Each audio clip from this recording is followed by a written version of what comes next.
The addition of the Sega Genesis or Mega Drive titles to the Nintendo Switch Online servers via the expansion pack took me, and I'm sure many of you, by surprise. Now, while the value of the additional service is up for debate, one other cool thing that came out of it was the announcement that I also didn't expect here, a wireless Genesis or Mega Drive controller. Now, Nintendo Switch Online members in Japan got an extra cherry on top with a 6-button variation of the controller that's available right now. And we got our hands on one, and we're here to tell you all about it. Let's take a look. Danny from the Famicast here. If you're new to the channel, please be sure to subscribe and turn on those notifications. Leave us a comment down below and we may read it out on our bi-weekly show called the Famicast. Today though, we're telling you everything you need to know about the Japan-only Mega Drive 6-button controller. Now, like you probably already know, this 6-button controller, which is actually dubbed in Japan as the Mega Drive Fighting Pad 6B, now this is currently available only to Nintendo Switch Online members in Japan. The controllers are pretty much on par with the pricing worldwide here too, coming in at 5,478 yen, which is roughly 48 US dollars. Now, this isn't the first time that Japan kind of lucked out with Sega controllers either. This actually happened with the Sega Genesis or Mega Drive Mini back in 2019 as well. Now, while gamers in the West were limited to 3-button controllers, Sega fans in Japan got 6-button controllers.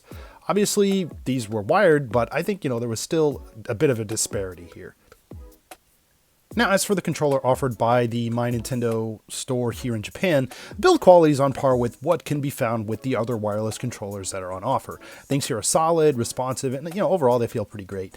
Now, on the top of the controller itself, you can find the capture button on the left side, the home button on the right side, and a USB-C slot right in the middle. And then on the far right side as well, you have the mode button. Pressing the mode button actually lets you get into like the save menu and all that type of stuff, and if you hold it, you can do the rewind feature. I can also say that as of right now, there are no compatibility issues with any of the games with the launch lineup of titles here, so you won't have to worry about using the mode button or anything like that here. Now, at the same time, there are no games in the current lineup that actually make use of the 6 buttons, at this moment. This could obviously change over time, so be sure to check back with us later if or when that happens. I'll probably put together a video about that.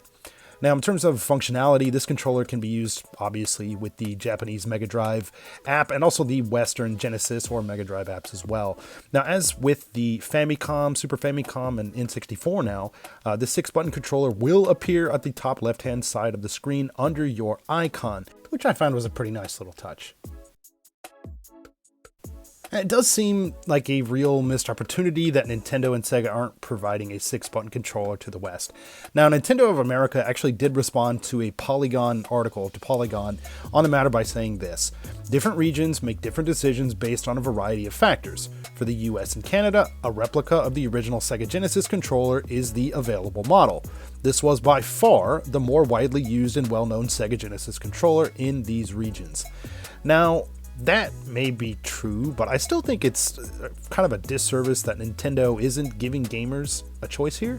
The same can be said about the Famicom and the Super Famicom controllers that were exclusively sold here in Japan as well. Hardcore Nintendo fans like Sega fans and stuff like that, these are the people that want to drop cash on everything Nintendo and or Sega. So sure, it might be hard to fulfill this kind of thing on a worldwide level, but I don't think it would be impossible. But yeah, unfortunately, I just think that we're just going to be out of luck here. Now, if you grew up playing the Genesis or Mega Drive games or anything like that, this controller is definitely something that you should try to get your hands on. Obviously, the only caveat here is that unless Nintendo outside of Japan does something special here, and like I said, I really don't think they're going to, you're probably going to be stuck paying a whole lot of money to scalpers on the internet. If you guys can get a hold of one out there, great. I really wish you the best. But let's turn things over to you guys. What do you think of this 6-button controller? Did you get one? Did you guys settle for the 3-button controller? Anything that you guys have, sound off in the comments below. We definitely love to hear from you. As always, thank you guys so much for checking out this video. If you like what you see, please feel free to drop this video a like. If you're new to the channel, please be sure to subscribe. We've got tons of podcasts, videos, reviews, looks at Japan-only accessories like this, and a whole lot more. Again, this is Danny from the Famicast. Thanks for watching, and we'll catch you later.